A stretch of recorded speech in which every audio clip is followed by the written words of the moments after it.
Un jeune Australien de 28 ans tue sa mère pour toucher son assurance et entretenir sa petite amie Instagrammeuse. Dans la banlieue tranquille de Bigton, vivait Colleen Rebello, une femme de 58 ans aimée de tous, mère dévouée et récemment nommée au conseil médical de l'Australie-Occidentale. Pourtant, le 25 mai 2020, son existence fut brutalement interrompue par l'un de ses propres enfants, André Rebello, un jeune homme de 28 ans, influenceur de l'univers crypto et père d'un petit garçon. André menait une vie en apparence parfaite.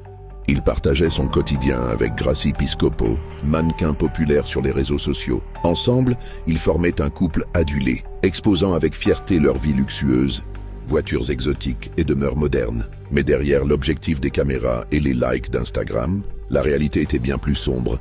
André n'avait enregistré aucun revenu depuis 3 ans. Il était submergé par plus de 100 000 dollars australiens de dettes, entre cartes de crédit et emprunts personnels. Ce vernis de prospérité dissimulait un gouffre financier qui mena André à l'impensable. Une semaine avant la mort de sa mère, il souscrit, à son insu, 3 polices d'assurance vie, totalisant plus d'1 million de dollars australiens. Puis, le 25 mai, il se rend chez elle. Ce qui s'est passé dans cette maison reste inconnu, mais les enquêteurs s'accordent à dire qu'il a probablement mis fin à ses jours par asphyxie. Il tenta de maquiller la scène en simulant une mort naturelle, déposant le corps de sa mère sous la douche. 3 jours plus tard, André se lança dans une série de démarches frauduleuses pour toucher l'argent de l'assurance.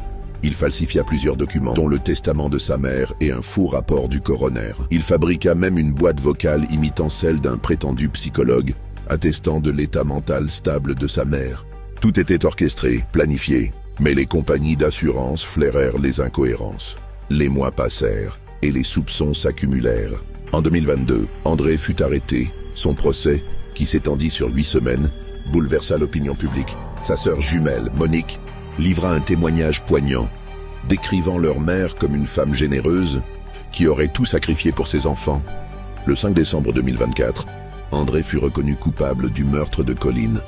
Le juge qualifia son acte de monstrueux, soulignant la préméditation glaçante et la trahison ultime envers une mère aimante.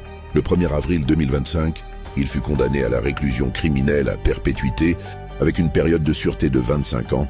Cette affaire secoua le pays tout entier. Elle révéla les dérives d'une époque où l'apparence sur les réseaux sociaux peuvent détruire les liens les plus sacrés. Enfant adoré devenu meurtrier, la chute d'André Rebello résonne aujourd'hui comme un avertissement. Derrière les filtres et les stories se cache parfois un désespoir prêt à tout.